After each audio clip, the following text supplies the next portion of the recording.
Hello and welcome to my YouTube channel.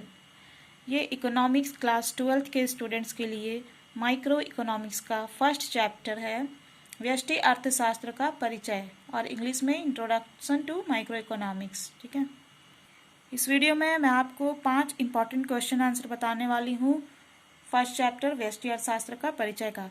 English medium Hindi medium दोनों के लिए बता रही हूँ, इसलिए मैं इंग्लिश हिंदी दोनों में बताऊँगी। ठीक है, क्योंकि कमेंट्स में आते हिंदी मीडियम वाले लोग बोलते हैं हिंदी में बताओ, इंग्लिश वाले इंग्लिश में बताओ, इसलिए दोनों में बता रही हूँ। आप लोग दोनों एडजस्ट कर लेना, समझ लेना। देखिए क्या क्या बताऊंगी मैं इसमें। What do you mean by micro economics, व्यष्टि अर्थशास्त्र से आप क्या समझते हैं, यानी माइक्रो इकोनॉमिक्स का डेफिनेशन। सेकेंड मैं आपको बताऊंगी, is micro economics also called theory of price, क्या व्यष्टि अर्थशास्त्र को कीमत सिद्धांत भी कहा जाता है, इसका आंसर। थर्ड है डिफाइन इकोनॉमिक प्रॉब्लम, आर्थिक समस्या की परिभाषा दे, ये भी बताने वाली हूँ। Y does problem of choice rise, चयन की समस्या क्यों उत्पन्न होती है। और पांचवा है अर्थशास्त्र में दुर्लभता से क्या अभिप्राय है, what is mean bye scarcity in economics. तो चलिए फर्स्ट से स्टार्ट करते हैं। पहला क्वेश्चन है what do you mean by micro economics, व्यष्टि अर्थशास्त्र से आप क्या समझते हैं। माइक्रो इकोनॉमिक्स, इसका आंसर होगा micro economics is the study of particular firms, particular households, individual prices, wages, income, individual industries, particular commodity, any particular unit of economy is studied in microeconomics। मतलब हिंदी वाले लोग समझ जाओ, व्यष्टि अर्थशास्त्र किसी फर्म, गृहस्थ, मूल्य, मजदूरी, आय, उद्योग एवं वस्तु विशेष का अध्ययन है। ठीक है, व्यष्टि अर्थशास्त्र में अर्थव्यवस्था की किसी विशिष्ट इकाई का अध्ययन किया जाता है।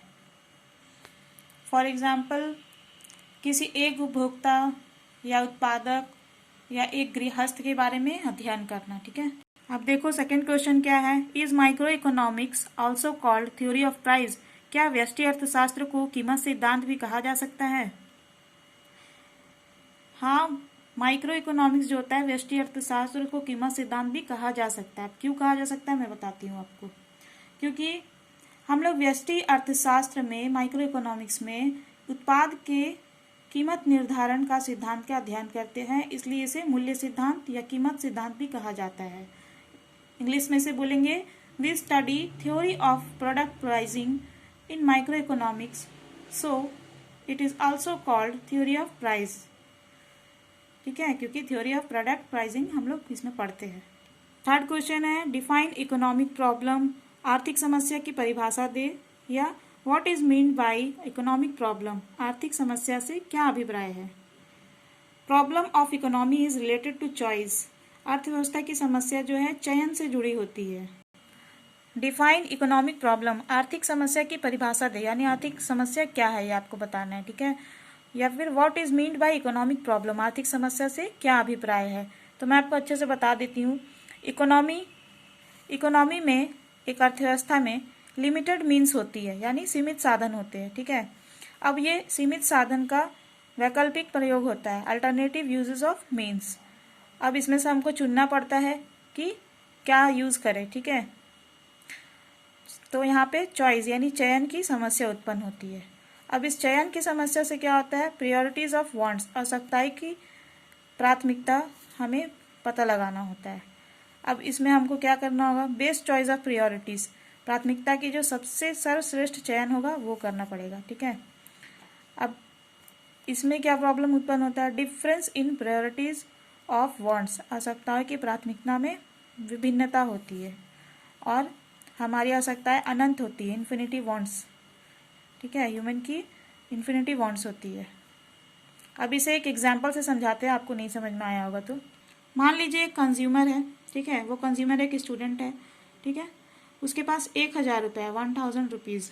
अब उसे ये इसका क्या हो गया, लिमिटेड मीन्स, यानी सीमित साधन उसका क्या हो गया, 1000 रुपये। ठीक है, अब उसका अल्टरनेटिव यूजेस है, अल्टरनेटिव यूजेस ऑफ मीन्स है इसका, यानी 1000 का बहुत सारा अलग अलग इस्तेमाल हो सकता है। ठीक है, वैकल्पिक इस्तेमाल हो सकता है।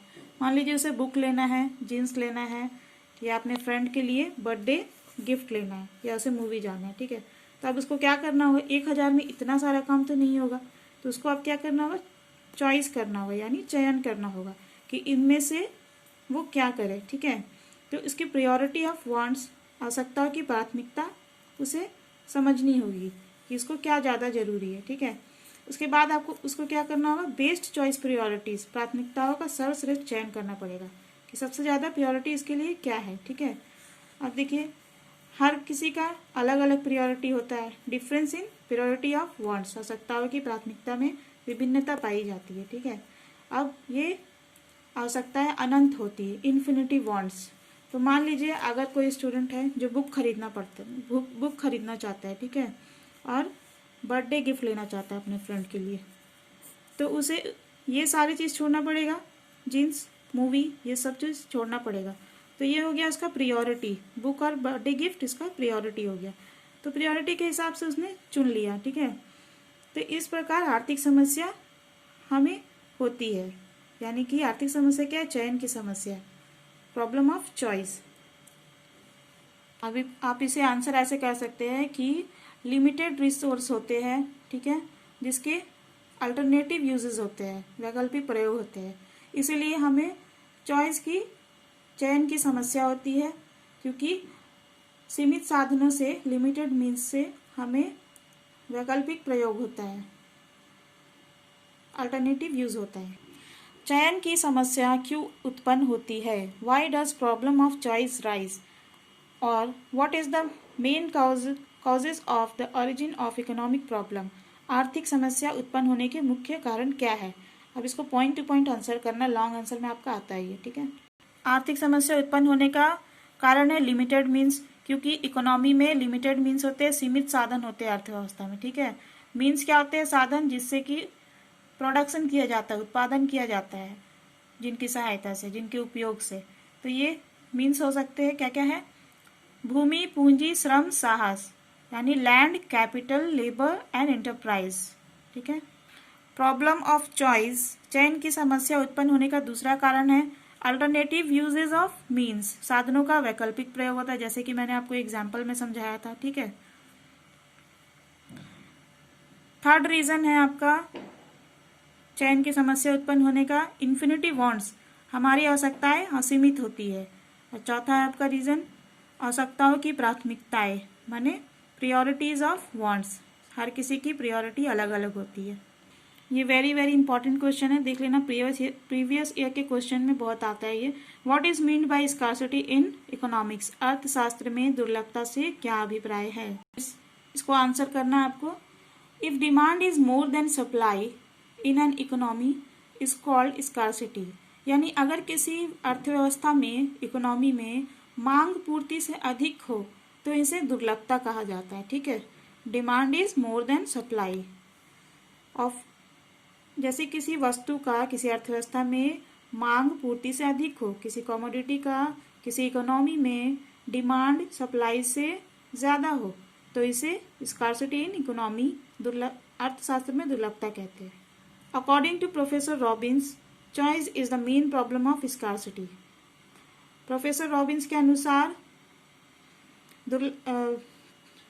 चयन दुर्लभता का मुख्य कारण है। प्रोफेसर रॉबिन्स के अनुसार चयन दुर्लभता का मुख्य समस्या है। ठीक है, तो गाइज आपको ये वीडियो कैसा लगा, अच्छा लगा है तो लाइक कर ले, मेरे चैनल को सब्सक्राइब कर ले और इसे अपने क्लासमेट से शेयर जरूर करिएगा। And thank you viewers for watching this video.